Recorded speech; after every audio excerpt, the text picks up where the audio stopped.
Hey guys, I'm here today with a very important video to share with you. It is a very personal video and it is something that I am very uncomfortable with talking about, but it needs to be addressed, unfortunately. And it's about heroin. Unfortunately, March 27th of last year, I lost a friend of mine to a heroin overdose, and he was so important to me. His name was Logan. I met him when I was 17, almost 18 years old. We went to the same summer camp.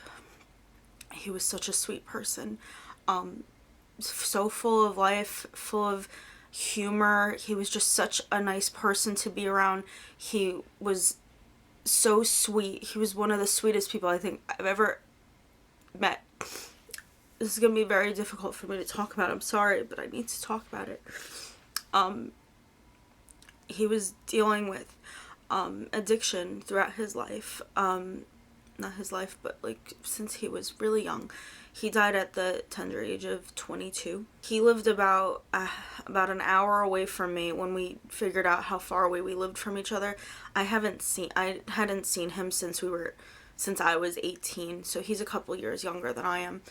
I actually always wanted to see him again. I always wanted to just get together with him, but he dealt with so much growing up. He came from a broken home. He had his own issues with his addictions, and I just didn't want to surround myself with it, unfortunately. But he was still such a sweet person, such a great person to be around. But I'm sure, there's more than meets the eye. I know he had his issues. He was stealing from his family members to support his addiction, unfortunately. He meant so much to me. Again, I hadn't seen him in years, but we still kept in touch. We talked very often. I know over the years we Skyped a couple of times. We're on the phone for a long amount of times, text message.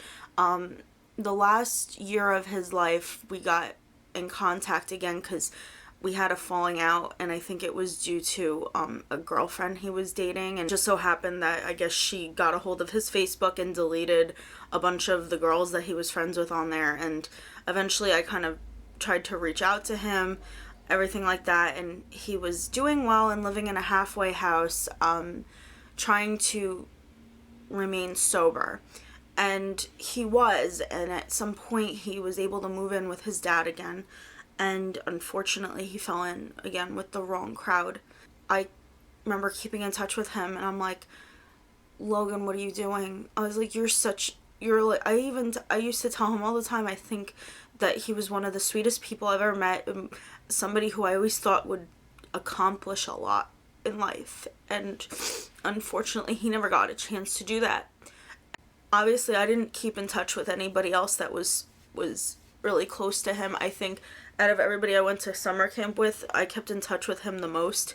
I kept in touch with a couple other people, but I actually found out he passed away because I went on Facebook one morning and I all of a sudden saw somebody tag him in a picture, and it was just like a picture of him and I guess the person who tagged him in it, and it just said R.I.P. Logan Flood.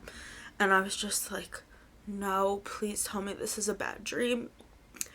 And at this time also, I had just broken up with Nick.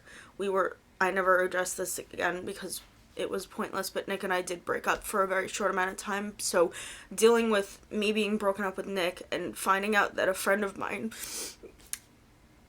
passed away of his addiction, it was just so upsetting to all get that all put together. It was just so difficult all at once. I just felt like the world was crashing down.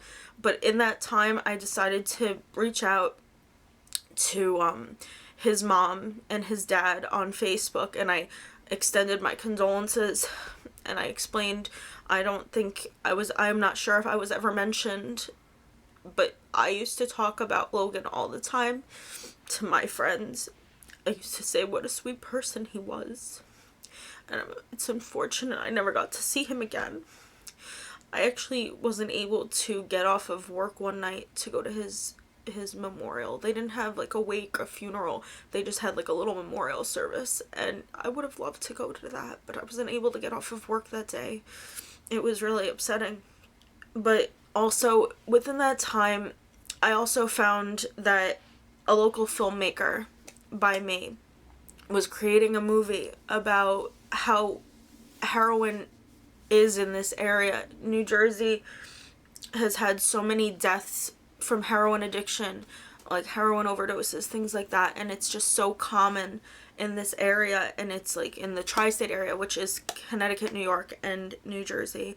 But I was always noticing that he was talking about heroin addiction, stuff like that, and one day I saw the guy, his name is Kenny, saw him share a news article about Logan, and I reached out to him and I said, that was my friend who passed away, and I know I connected Kenny with Logan's mom, and I donated money. They have a GoFundMe, and I'm gonna link that in the description, so maybe you can donate if anybody here has lost any loved ones due to addiction, anything like that. Even if you haven't, I think it would be a great video, a great movie to be publicized. It's such a problem in this area. There's been so many deaths because of heroin. People my age, people younger than me, people older than me, a little older than me. It's such a common thing right now, and it's really unfortunate. But he's doing this film with a couple of other people. It's called EpidemicH. They have a YouTube channel. I will link that in the description. The goal for Kenny and his other the other filmmakers involved in this, their goal is to raise the awareness of how accessible it is in New Jersey, especially because I think it is mainly in New Jersey, and it's spreading everywhere in the tri-state area. I've heard other things where it's all over the world, but I know it's a very big thing right now in the New Jersey area. I'm gonna just read something off of an email that Kenny sent me. It says, New Jersey is home to the purest form of heroin in the country and is being produced and distributed right in our backyards. Through compelling stories and first-hand experiences, the film will take viewers through the process of addiction and the deadly consequences that come with it. I know Kenny went to high school. I think Kenny went to high school with a couple of people who have passed from heroin addiction or heroin overdoses. So I think they know firsthand what it's like to lose a loved one or lose an acquaintance to this awful drug. It's been really awful in this area. I know people, it's almost like every time I hear somebody passes away that's around my age, I'm assuming now that it's just a heroin overdose, and it's really sad to just assume, oh, it was heroin. Like, it's just really awful. One of the main goals that Kenny and his colleagues, I don't know what to call it, their main goal for the film is to use it as an educational tool by getting it into health curriculums in high schools throughout the nation. Our youth needs to see the devastation that one bad decision can have on themselves and their loved ones. This documentary will not sugarcoat this issue, but instead get down to the raw, gritty reality behind the problem that people are afraid to talk about. We want to eliminate this stigma surrounding addiction once and for all. But I will definitely link everything that you need to know about this in the description. I'm doing this as kind of a pay it forward. And kind of, I donated money to them for this film, and it would mean a lot to me. I know there's only less than 400 of you at this moment, but I really do appreciate if anybody ever donates. I just want to, again, say I love you to Logan, because I did love this kid. He was a good friend. It was never anything more than friendship, but he always meant so much to me. And I never addressed this last year because I couldn't talk about it because it was mind-blowing. I still have texts on my old phone from him that I don't want to get rid of my old phone because of it. And I miss him so much, and I just wanted to bring the awareness and share with you my story of losing someone to a heroin overdose. I also just want to say real quick, Logan was always there for me when I needed to talk about something, whether it be anything it had to do with like my relationship, or even before I was with Nick, like just boys and his point of views on things. But I just remember being so worried about that kid, and I wasn't ready to hear that he passed away, because I thought he was gonna get past it, and unfortunately he didn't.